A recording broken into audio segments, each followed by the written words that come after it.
I'm sure you've heard of Mr. Smith Goes to Washington, and it's a wonderful story about the good old-fashioned filibuster. You know, up until now, we see some not-so-good old-fashioned filibusters, people reading the dictionary, just an opportunity to stretch time out. But yesterday it was different. One Mr. Rand Paul Goes to Washington did the real thing and really did argue legitimate arguments with just some water and some candy. Trust me, this went on and on. Starting at 11:37 yesterday, he started the filibuster conversation during this program, and he ended it well after we'd all gone to bed. Joining me live now, Senator Rand Paul from Kentucky. And Dana Bash, you're going to have to do the questions for me because I know that the senator doesn't have an earpiece. But my first question that I would really hope you could ask him is, how's his voice? Well, I can answer that question. I'm definitely going to ask him. I just want to tell you and our viewers how this happened. I just came from talking to you on the air, actually. I walked downstairs, and it's just the magic of being in the Senate. I bumped into the senator, and he was gracious enough to come and be on with us live. And the first question I asked you, which is what Ashley wants to know, is how is your voice? Voice is recovering, and I think I lost a few pounds, so there's some advantages to not eating all day, though I was sneaking candy bars from the... Yeah, there's a candy drawer, and if you go to the candy drawer, you can sneak around and get a candy bar, but I see that y'all caught me with half the candy bar in and half of out of my mouth. My wife said, can't you chew with your mouth closed when you're on the floor? Yeah. Well, I'm going to ask you about the substance of the argument that you were making in a second, but first I just want to ask a little bit more about the mechanics, because I think just on a human level, people want to know how you stood there for 12 hours plus, almost 13 hours.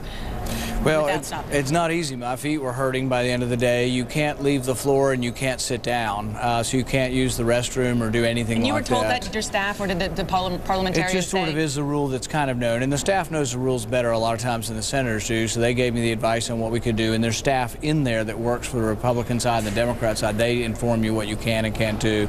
Then you have to ask a question. People can ask a question to you, but there's a certain protocol or you lose the floor, and the Democrats will leave someone down there to see if you make a mistake on the floor to take it back from you. And it doesn't happen very often because, one, it's hard to get floor and it's hard to get recognized when it's not a designated time. Most time the floor is controlled by the leadership. This just happened to be a time that it wasn't. And you snuck up on both leaders, right? I mean, is that fair to say? Did they know you were going to do this? No. And in fact, we didn't know we were going to do it that day. We had gotten a lot of information because it's an issue we're really interested in, that we really think it should be easy for the president to sort of say, you know what, Americans not engaged in combat in America cannot be targeted for killing. And again, I'm going to get to the substance in one second, but one of the things that was so fascinating about this was how organic it was, and how it sort of took on a life of its own. I'm not even sure if you realized that because you were there on the internet. I was watching you for the first 2-3 hours. You were alone, and then suddenly you had some of your more conservative compatriots like Ted Cruz and Mike Lee come, and then by midnight you had a lot of people there. There was a hashtag Stand with Rand, and more people were tweeting, even the RNC chair, get down there and help him. Were you surprised? Well, it is sort of a fascinating phenomenon, and when you're on the floor, you're not allowed to use electronics, and I also didn't have time because I had to keep talking. If you actually stop for more than about a minute, they can say you're no longer speaking, you don't hold the floor, so you have to keep going. But I didn't have time to look at my phone, which you're not supposed to do anyway. But then when Senator Cruz came to the floor and started reading those tweets, I kind of got a feeling that maybe this was bigger than, you know, all we knew is we believed in an issue, we wanted to talk about it, and that it's important that the president realize that he's restrained by the Constitution also. So we got talking about something we were interested in, and you never know whether people are watching or not, but you want the issue to be big because we want the president to respond. And what we're hearing from the White House this morning is they may respond to my question. And if we do, we're willing to let the Brennan nomination go forward. And talk more about that. You said you heard from the White House. Who and what did they say? I don't actually have the name of who, but somebody on my staff and other Republican staff are talking to the White House, and I'm hoping there'll be a response. I've never really doubted that maybe the president and I are on the same page, but some things need to be explicit, and the one thing that I think needs to be explicit is that this drone killing or targeting program, that you can't target Americans who aren't engaged in combat. We've never questioned that if you have a grenade launcher on your back and you're attacking the Capitol, you can be killed without due process. I'm not against that. What I'm against is that if they think maybe for my political beliefs that I might be an anti-government person and I'm having dinner with somebody, or maybe I email a cousin of mine who lives in the Middle East, that's not enough to be killed. That's enough to say, let's make an accusation and you have a trial. That's the way our country works. I think the president believes in that, but he needs to be explicit. And we've asked the Attorney General, and they haven't been explicit. They've just talked about exceptions to the rule. We want to know what the rule is. Are you going to kill Americans in America who are not engaged in combat? Right, because they have argued that they have given you an answer, but perhaps it's not the answer that you've been looking for. So when you say explicit, how explicit, what's the answer you're looking for? The very specific question we're asking is, does the president believe he has the authority to kill Americans who are not engaged in combat in America with targeted drone strikes? And I think the answer is no, but they haven't given us that answer. They've given us things like if planes are attacking the Twin Towers. Well, we all believe that the military, I mean Republican and Democrat, that the military or anyone can repulse an active attack by an individual or a military or a plane or anything, whether it's an American or not.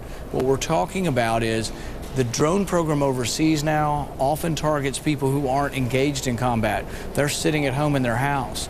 And that's another debate for another day, but that's the kind of standard we're using overseas. And the president won't answer. He says, well, I might use a standard that inside the country different than outside, which alarms us because it means he's already thinking of a standard for killing Americans in the U.S. One of the things about this issue is that it is made for strange bedfellows. You had a Democrat, Ron Wyden, standing with you, but you also don't have all conservatives with you.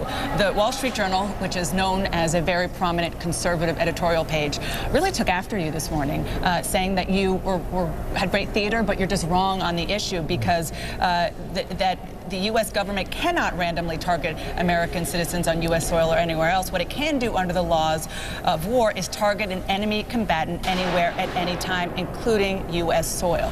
The Wall Street Journal is right on a lot of issues, and they're wrong on this issue. The problem is if I call you an enemy combatant, how do we know if you are or aren't? That's just me calling you and accusing you of a crime.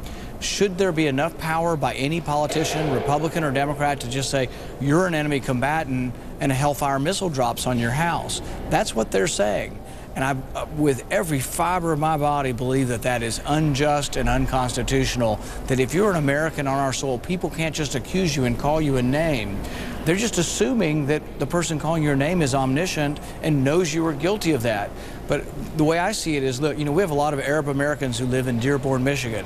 And I think the vast majority, if not almost all of them, are good American people. But let's say they have a cousin in the Middle East and they email them. Let's say somebody thinks their cousin in the Middle East is a terrorist. Well, for goodness sakes, would you just drop bombs on people in Dearborn and say, well, we think he's associated with terrorism, he's an enemy combatant? Well, that's a lot different than someone with a grenade launcher on their shoulder attacking someone. That's an enemy combatant. But the people that they've been targeting overseas aren't always using weapons. So I don't want that kind of standard in our country. Imminent threat, no problem. If you're attacking, but it has to be an imminent threat, and this is part of the problem. The president said imminent doesn't have to mean immediate. That's very troublesome to me. If someone's attacking the Capitol with a grenade launcher, that's an imminent threat. If someone's carrying a bomb into a building and getting ready to set it off, that's it. If someone's assembling a bomb, that could be an imminent threat too. But if you're sitting in a cafe and you're emailing a friend in the Middle East, that's not an imminent threat. And the other thing in our country is, if you're not involved actively in combat, wouldn't you rather capture them and ask them questions about who they are talking to and investigate it?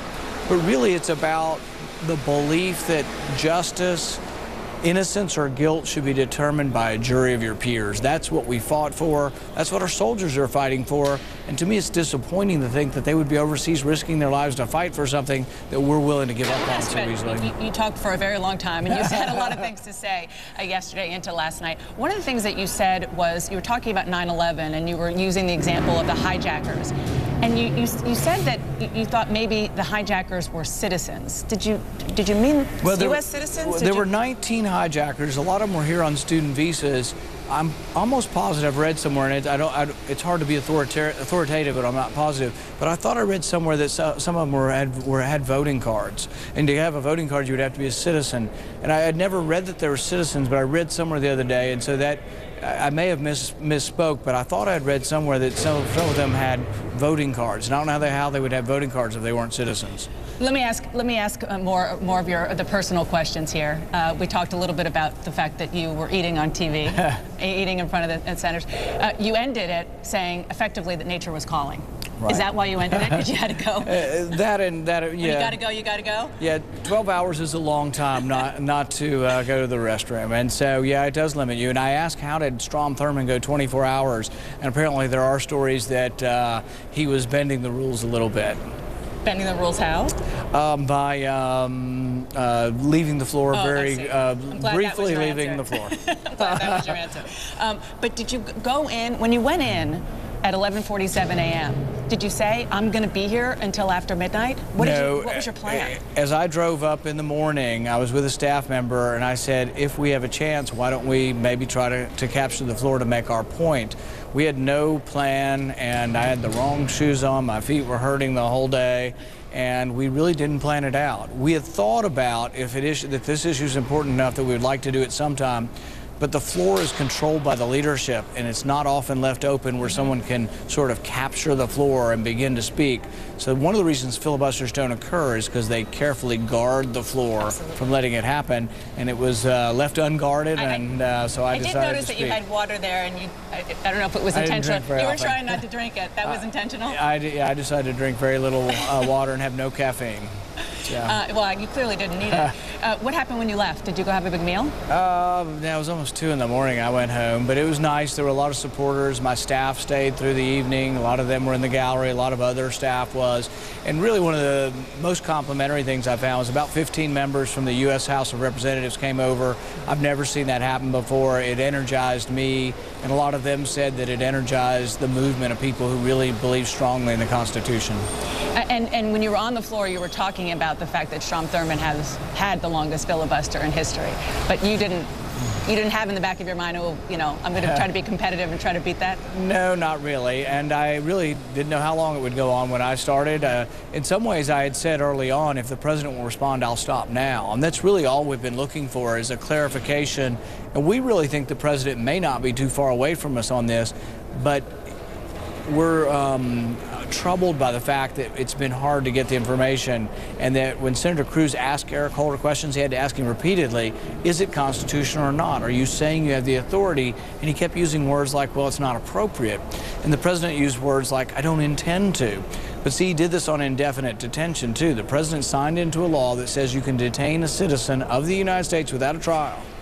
Now he's arguing you can kill an American citizen without a trial, and it's like, just saying you don't intend to, that I'm a good person, I'm not questioning his motives, but the reason we have laws is someday we may get somebody who won't respect and will use that law for bad purposes. And let's go back to where we started, to saying that giving us some news, you have heard from the White House, and you think that they might give you an answer that could satisfy you. I'm very hopeful, and I've said I will get out of the way and let them vote, compress the votes, and we won't have to stay here till Saturday. All I'm looking for is clarification, and I think Eric Holder's comments in the committee under a little bit of duress, but I think those comments were getting closer to our position, but I also don't think they're going to have to change their position. I just want them to clarify and make sure that Americans know that when you're sitting in a cafe or sitting in a restaurant, you will not be targeted by the American government. Senator, thank you. And you're going to tell us as soon as you get that word, right? Absolutely. Okay. All right. I appreciate it. This is maybe a situation of you being in the wrong place at the wrong time. I bumped into you outside the subway. Thank you very much. I'm going to toss it back to Ashley, because Ashley, I think that you might have a question. I do. Don't let him go. I'm not letting him go. Go You're ahead. going to have to do the translation because he doesn't have the earpiece. But I am so interested in this issue because it sounds like the senator and Eric Holder are on the same page about the cafe scenario. And Eric Holder said, no, that's not what it's about. I would like you, please, to ask the senator, the Times Square bomber who, but for a bad trigger device, could have blown up Times Square. If there were a drone hovering there, would that be an imminent threat that the senator would agree we could use lethal force on that American citizen, Faiz al-Shahzad, in May of 2010? So Ashley is asking just to sort of clarify the whole concept of imminent threat, reminding us that the Times Square bomber, the person who almost blew up Times Square, would you consider that an imminent threat? Yeah, anybody bringing a weapon to a place, assembling a weapon, using a weapon, that would be. And the reason we're so concerned about this is when you look at the drone strikes that we're doing overseas, they show you pictures of them occasionally. CNN's probably had the unclassified pictures on TV. They're driving in cars, walking on paths, at home. And so the thing is That's not a standard that I think is acceptable here, because the question is, here you would be accused of a crime and we would determine whether you're guilty or not. Now, I know we can't take people to court in battlefields and overseas locations, so it will be different. But the thing is, the president needs to be explicit that the standard they're using overseas. See, there's also been accusations they're doing signature strikes, where they don't know the name of the person, and they say, well, we think there are bad people here, and there's a line of trucks coming out or a line of trucks going in, so they bomb a caravan. That is probably, I don't know this because I don't have the classified information, but probably how Al Walke's son was killed, is they didn't target him. He was part of a signature strike. But you really think that they would do that potentially in the United States, just bomb a caravan of Americans? No, and that's why they should say explicitly they won't, though. What worries me is that when I ask them the specific and direct question, you know, my job in the Senate is to advise and consent, which means I'm supposed to try to get answers on the nominees, and it's our chance to have the administration be explicit. So I ask them these questions. It should be an easy answer. I've said all along, it should be an answer. No, obviously it would be unconstitutional to do signature strikes, to do targeted killing. But we are doing targeted killing of people not engaged in combat overseas. And they may have proof that they were in combat yesterday or they're going to be in combat tomorrow, but that kind of standard can't happen in America. We can't say, you know, you were communicating with email to somebody and we're just going to kill you. I mean, that's not the kind of standard we have in our country, and it's really important. And when Barack Obama was a senator, I think he would have been standing with me last night. I think he, like Senator Wyden, would have come to the floor in support of me yesterday. I think he's either forgotten his moorings or needs to be more explicit in what his beliefs are, because the Barack Obama of 2007 is not the Barack Obama who would not explicitly say we're not going to kill Americans. I'm going to play the devil's advocate. Maybe he's a Barack Obama who has a lot more information than you do about the threats to this country. The thing is that saying that I have some superior secret knowledge is why I'm allowed to kill Americans without any kind of due process isn't good enough for me. Ashley, any other questions? I'm sure I want someone to get a meal. Yeah, I think you're right. I want someone to give me a real good definition for imminent, and I hope the parties will agree on what that definition is going to be, because it seems like the senator agreed with Eric Holder in the circumstance of the Times Square bomber. That would be one circumstance of imminence where you could kill an American on American soil without a trial. Call me crazy, but that's what it sounded like to me. Dana Bash, and please give our regards to the senator. Thank you. That was terrific. And way to hustle. You work hard, Dana. And thank you, Senator.